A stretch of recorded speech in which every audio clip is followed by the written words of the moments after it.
Warren Buffett called Apple the best business he had ever seen. He said he would never sell it. Then he sold more than half of it. Between 2023 and 2024, Berkshire Hathaway reduced its Apple stake from over 900 million shares to approximately 400 million, offloading more than $170 billion worth of the company he once described as more valuable to him than any of his other investments combined. The financial media has spent months debating why. Most of the explanations you've heard are incomplete. Some are wrong. In the next 17 minutes, I'm going to walk you through the 4 real reasons Buffett sold Apple, drawn directly from his shareholder letters, his public statements, and the financial logic that most commentary has missed entirely. Reason number 3 is the one that almost nobody is talking about, and it has significant implications for how you should think about your own portfolio right now. Stay with me. Let me take you back to a very specific moment. You just received the offer letter. You read the number, $120,000 per year. You screenshot it. Maybe you sent it to your best friend. Maybe you called your parents and tried to sound calm. But you were not calm at all, because that number meant something. It meant the late nights studying actually paid off. It meant the leak code grind was worth it. It meant the rejections, the failed interviews, the waiting, all of it led to this exact moment. You did the math in your head immediately. 120,000 divided by 12, $10,000 a month. You started planning. Maybe finally move to a better apartment. Maybe pay off that student loan faster. Maybe actually start investing like you always told yourself you would when you had enough money. $10,000 a month felt like enough money. Then the first paycheck arrived. Direct deposit notification on your phone. You opened it expecting to feel rich. And the number was $6,040. You refreshed the app. Still $6,040. You checked if it was bi-weekly. You checked if there was a mistake. You emailed HR. There was no mistake. That was simply the reality of a $120,000 salary in America, after the government, the state, the federal system, and your employer all took their share first. And here is what nobody talks about honestly. That shock, that specific feeling of opening your first real paycheck and feeling confused and almost cheated, is one of the most universally shared experiences among software engineers. It happens to engineers at Google, at Amazon, at startups, at mid-sized companies. It does not matter how smart you are. It does not matter how well you negotiated. The system takes its cut first, every single time, without asking. The narrative. Buffett addressed this himself at the 2024 annual meeting, which is unusual. He rarely explains his trades in detail, but on Apple he was relatively direct.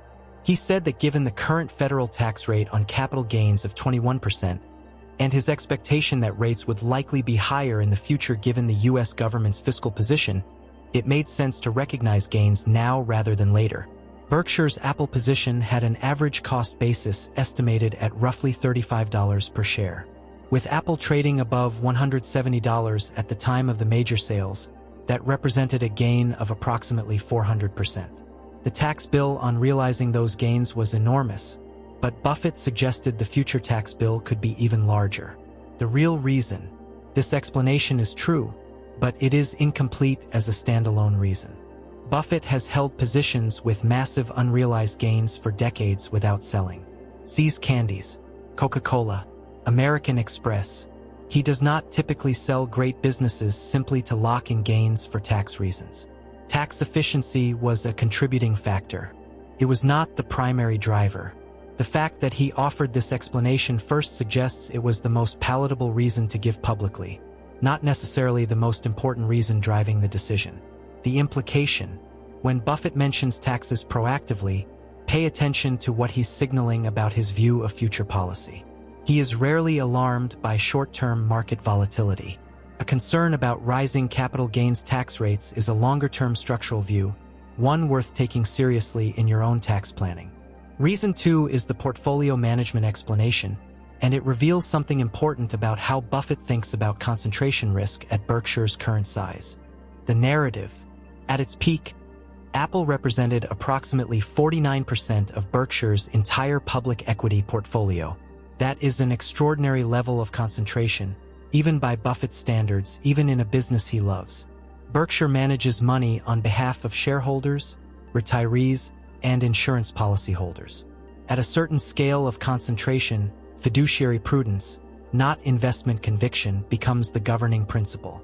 You simply cannot be 50% in any single equity when you are responsible for the financial well-being of millions of people.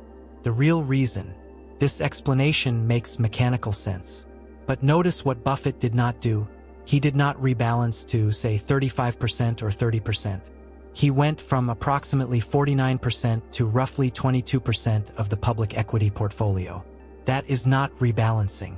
That is a significant strategic reduction. Pure concentration management would have meant trimming to a still large but more comfortable position.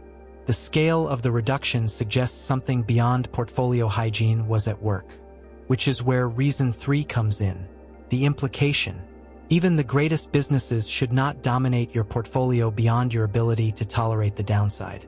When a single position reaches 30, 40, 50% of your holdings, regardless of your conviction, the asymmetry of outcomes starts working against you. A 40% drop in one stock is a catastrophic event for your total wealth at that concentration. Buffett knows this better than anyone. Reason 3 is the one almost nobody is discussing, and it connects directly to something Buffett has been signaling about the broader market for the past 2 years. The narrative most people miss. When Buffett first began buying Apple in 2016, the stock traded at approximately 10 to 12 times earnings. That is a Buffett price, a great business available at a reasonable valuation with a genuine margin of safety. By the time of the major sales in 2024, Apple was trading at 28 to 32 times earnings. It is still a great business. But at that valuation, the margin of safety that Buffett requires has effectively disappeared. You are paying a full price for a business, which means your future returns are entirely dependent on continued earnings growth matching or exceeding the premium you paid. Apple is not growing at a pace that justifies 30 times earnings based on historical Buffett valuation standards. iPhone unit sales have plateaued. Services revenue is growing, but from a base that is already priced in. The business is excellent. The stock at those prices is expensive. The signal nobody is reading. Buffett has not publicly said Apple is overvalued. He would not say that. It would be irresponsible given Berkshire's remaining position and its market impact. But his actions are saying it clearly. Remember Rule 4 from the first video in this series. Price is what you pay, value is what you get. Buffett bought Apple when the price was far below the value. He is selling Apple when the price has moved to or above his estimate of value. He is simply following his own rules. The broader implication is even more significant. Apple was not the only large equity Berkshire reduced. The pattern of selling, combined with the $330 billion cash accumulation, suggests Buffett's view of broad market valuation, not just Apple specifically. He is not finding new things to buy at prices that satisfy him. That is a market-level signal, not a company-level one. The implication for your portfolio. Every great business has a price at which it becomes a poor investment. Apple at 12 times earnings was an exceptional opportunity. Apple at 30 times earnings is a bet that growth continues at a rate that justifies that premium, with no margin of safety if it doesn't. Review every position in your portfolio. Not just, is this a good business? But, at the current price, am I paying for value I can see or hope I cannot verify? The distinction between those two questions is the difference between Buffett's approach and the approach that keeps most investors in positions too long.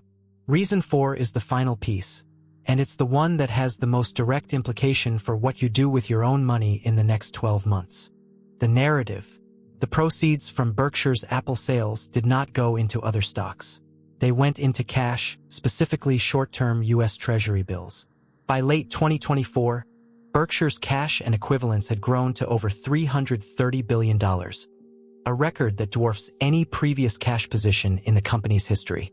That cash is not sitting idle in the traditional sense.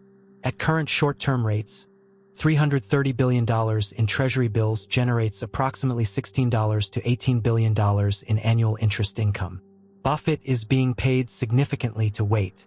The real reason, the complete picture. Connect this to everything we've covered.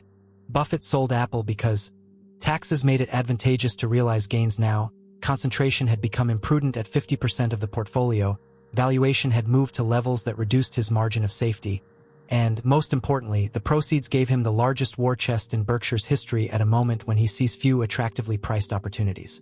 This is Buffett executing his own playbook exactly as he has described it for 60 years. Be fearful when others are greedy. Hold cash as a weapon, not a waiting room. Define your buy list before the opportunity arrives. Buy in stages when prices become attractive. He is not afraid of Apple. He is not pessimistic about America. He is positioned. He has $330 billion ready to deploy the moment the market offers him businesses at prices that satisfy his standards. The Apple sales were not a vote against Apple. They were a vote for the next opportunity, whatever it turns out to be. What this means for you. The lesson from Reason 4 is not sell everything and go to cash. The lesson is that holding cash is a strategic position, not a failure of nerve. If you own assets that have appreciated significantly, beyond the level of margin of safety you originally required, and you see few new opportunities at attractive prices, Buffett's behavior suggests that reducing exposure and building optionality is not just acceptable. It is intelligent. For reasons. 1. Coherent decision. Reason 1. Tax efficiency. Locking in gains before capital gains rates potentially rise. Reason 2. Concentration management. 50% in a single equity is imprudent regardless of conviction. Reason 3. Valuation discipline. Apple at 30 times earnings does not offer the margin of safety Buffett requires. Reason 4. Optionality. Building a $330 billion war chest to deploy when the market finally offers prices he can act on. Here is the thing most financial commentary gets wrong about this. Buffett selling Apple is not bearish on Apple. It is not bearish on technology. It is not bearish on America. It is Buffett executing the exact same principles he has followed for 60 years, buying when prices offer a margin of safety, and selling when they no longer do. The people who are confused by this are the people who thought Buffett had abandoned his principles for Apple. He never did. He applied them on the way in, and he is applying them on the way out. If you have owned a position for long enough that it has grown to an uncomfortable share of your portfolio, and its current price assumes a level of future growth you cannot independently verify, Buffett's behavior is a direct message. Not a signal to panic. A signal to think. Now, if what we've covered in this series has changed how you think about investing, the next video takes a completely different angle. Peter Lynch ran the Magellan Fund for 13 years and averaged 29% annual returns, the best mutual fund record in history. And his strategy was built for the individual investor, not the institution. Anyone with a brokerage account can apply it. That video is right here.